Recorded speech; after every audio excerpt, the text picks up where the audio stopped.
Ayan, andito ang Eat Pilipinas sa Palaisdaan sa Marilao, Bulacan. May isa ako napansin dito na uri ng damo. Andito lang siya sa gilid.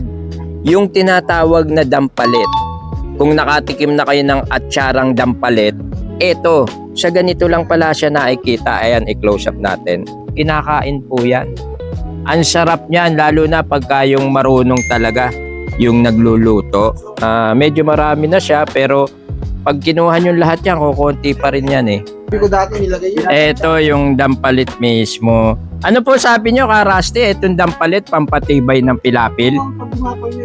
Ayun. Pero ang sarap iluto nito. Atsara to, hinahalo ito sa, pwede sa prito, kahit anong klaseng prito, masarap to. Actually, nakatikim na ako, may nagbigay sa akin dati.